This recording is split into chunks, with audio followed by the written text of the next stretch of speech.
You're listening to The Scrimmage with Daniel Hargrove and Justin Damasiewicz.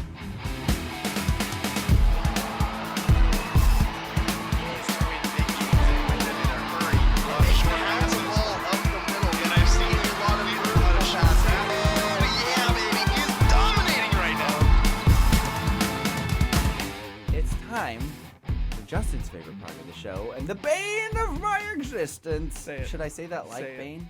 Say the name of the segment. Say it. You always make me say it. Bane. I want you to say it. It's time for Stump Daniel. That's pretty good. Does this give you power over me? I feel weakened somehow. Yeah, okay, so Stump Daniel this week is, I'm going to say, first of all, scoring-wise. For several weeks, you've been complaining that the scoring system is really unfair and that certain parts of it, you should be able to get bonus points. Yes, I like this. And while the committee who is in charge of Stump Daniel thought that your comments were kind of whiny, we also thought there may be some merit to it. So in the past, everything else will stand as pathetic defeats. But going forward, we will occasionally give you opportunities for bonus points. And today, I had to create a spreadsheet in Excel for scoring for Stump Daniel. Will we even be able to get the results before the show's done? Yes. I'll have to crunch the numbers, but I have a crunch button on my keyboard, Okay, so I'll just go crunch, and then it'll get them for you. All right. Well, my Excel spreadsheet has formulas in it to get the score together. Gotcha. So I'm really curious. Will these formulas be publicly available? They're just auto sums, so no. I'm wondering if you've got like a little like programming thing in there, like no matter what, it lowers the score by like 30%. Your score is negative 45. And then Daniel's like, wait, I got all those right. Nope, you lose. Crunch. Because as you've told us every week, you make the rules. That's true. And the scoring. That's true. If score is better than 80%, drop score by 10%.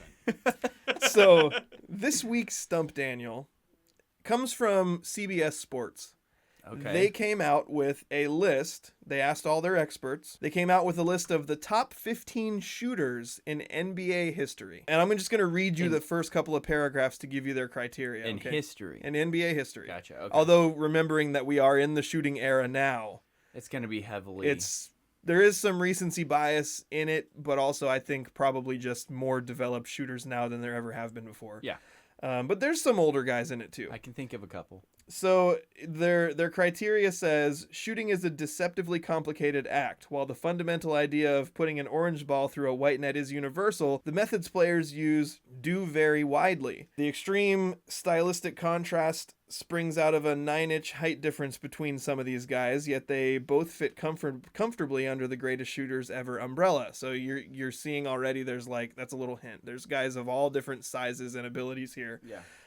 But they kind of, it is a little 3-point heavy, but they tended to guys who can make a variety of shots. So the way you're going to score points here, I've got a sliding scale. So the first few guys are pretty easy. So How long is the list? 15. Okay. So you're going to get 15 guesses. I'm going to type them all in.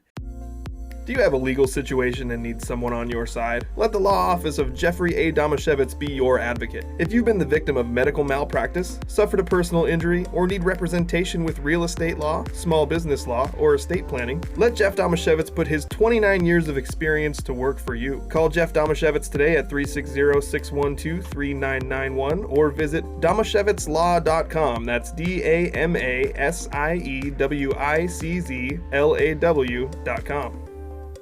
Each player, based on where they are in the list, has a different number assigned to it. So if you get the first one, you get 1 point, second one, you get 2 points, and so on. When you get down to the 9th one through the 14th one, they're all worth 9, and then the 15th one is worth 10, and I did it that way because I made it all equal to 100. So there's 100 possible points just in getting the names right. If you get the name right in the correct spot, you will get that's gonna make this real tricky. You will get 5 bonus points for getting the correct name in the right spot. So you're going to get 15 guesses. Wow, that Ah. So let's start off, Daniel. Who's the number one shooter? And I'm not going to tell you any of the results, obviously, until we're all the way done, because then you would know who's in what spot. Yeah. Okay, so who's your number one shooter? Recency bias, Steph Curry. Okay. And your number two shooter? Let's go with Larry Bird. Okay. And your number three shooter? James Harden. Okay. And your number four shooter? Pistol Pete Maravich. Okay. I like Pete Maravich a lot. Number five shooter? Reggie Miller. Reggie Miller. Okay. Your number six shooter? Damian Lillard. Okay. Number seven? Now I gotta think of more shooters. Yeah, like you need to think of, like nine more. Ray Allen. Okay. Are you regretting that Ray Allen's so low on the list now that you got here? Yeah. Okay. Number eight.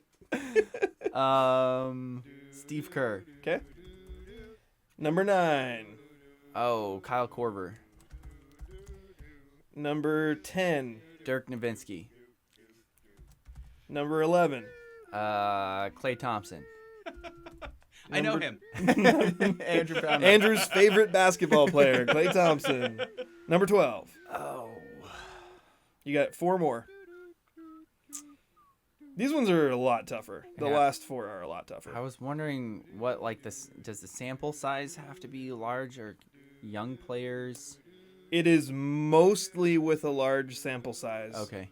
But there are a few that have small sample size. There right. aren't any really young players on this All list that are currently playing. This one's going to go a little off the board. Okay. Peja Stojakovic. Okay. Okay. You got 3 more. Kevin Durant. Okay.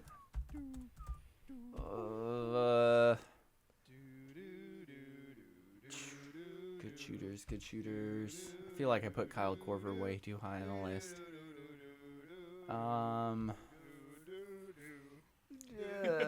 Wally Zerbiak. What?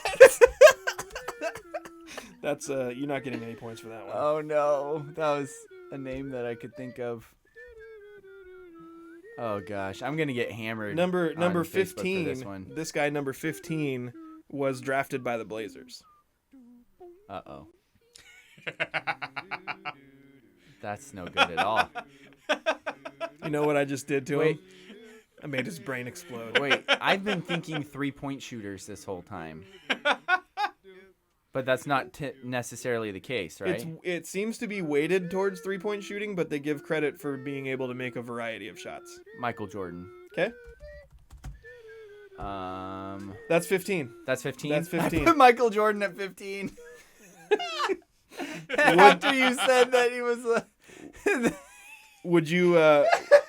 Would you be shocked to know that Michael Jordan is not on this list? I would be. Yeah, he's not. Wow. Neither is Pete Maravich.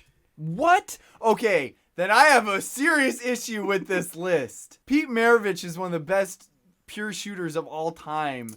Not even mentioning the fact that he had shots from every different angle and ability ever. The dude scored over, 60 or 70 points in a college game when there wasn't even a 3-point shot invented. And they calculated that he would have scored 90 points in that game had there been a 3-point shot. I'm going to say that the argument against Pete Maravich in this particular argument Is that he'd be better than everybody else? is that he was a better shooter in college than he was in the NBA, because he was a great NBA player, but he was one of the greatest college players of all time. Although they don't true. they don't mention him, so I can't give you an actual argument against him. Okay. That's That's true. He was better in college, So, but he was still ridiculous. Is this a subjective list then? Is this just someone put together a list of who they thought were the best shooters? Or Yes. is this... Oh, okay. It doesn't make sense that it wouldn't just be a list of players ranked by their shot percentage. Wouldn't to it? me. Wouldn't that be the best shooters? The ones that made the most Well, of their shots? then Well, you they're got trying to sample take- size. Yeah, And they're trying to take multiple things into consideration. There Yeah. are a few guys on this list that were just kind of straight up 3-point shooters, and there are some guys that are really good in 3-point, and they're really good in mid range, and they're really good free throw shooters. Andrew, a quick reason why that wouldn't be a good case for it, just straight up shot percentage, is because a lot of times big dudes who can't shoot at all have really high shot percentages because they just dunk all the time. It sounds to me like they're pretty good shots. That makes sense, though. All right, Justin. You did better than I thought you would. Well, that's good.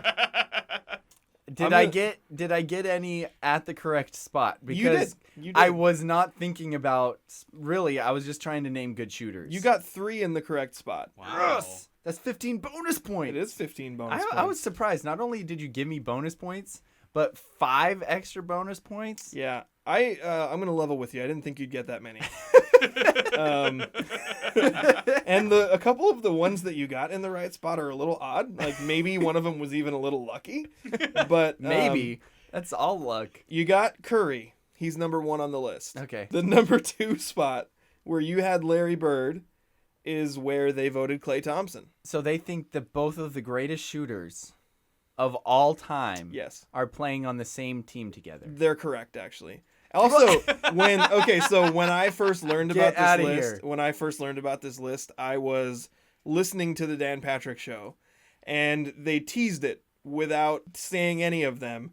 I nailed the top 5 in order on this list, Dang. and You in my Klay mind, Thompson. there's little dispute for Klay Thompson being at the very least not top 3 for greatest shooters of all time by the numbers.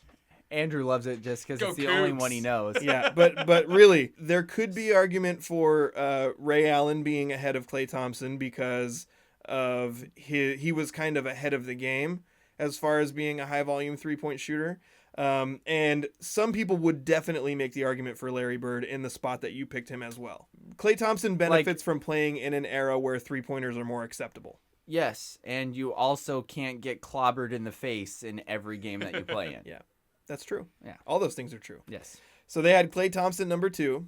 They had Ray Allen number 3. Okay. You have Harden in that spot. Harden did not make this list. Really? I think Okay. because of I'm happy about that. because of just the high volume and inefficiency of his shooting would be my guess. Okay. So you got Steph Curry, Klay Thompson. The 4 spot is Larry Bird, so you had points for that.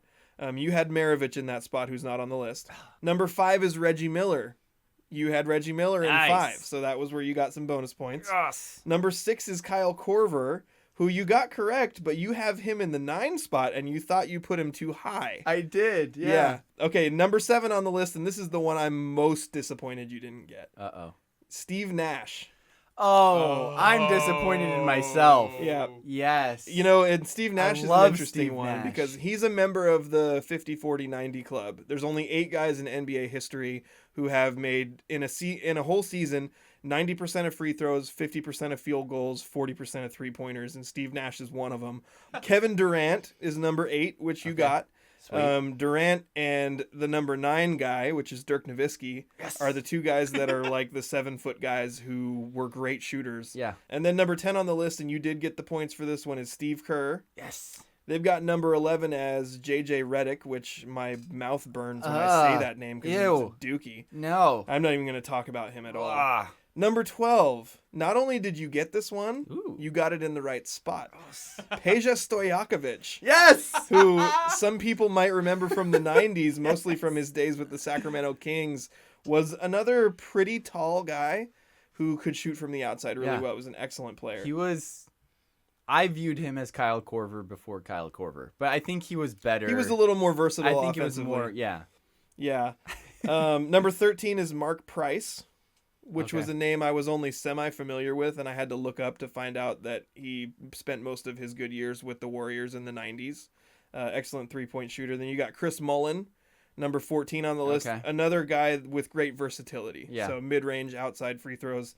Number 15, this was a tricky one, and I don't even know if you'll remember this name. Drazen Petrovic. So this... Oh, I think I've watched like a documentary about him or right. something. He died in a car accident when he was 28. Yeah. In the early 90s. He only played in the NBA for something like 5 seasons. He was drafted by the Blazers in the 3rd round, but he only made it a season there and ended up playing a couple of other places. But his career 3-point percentage was something like 47% in the Dang. years that he played before he died. So that's your list.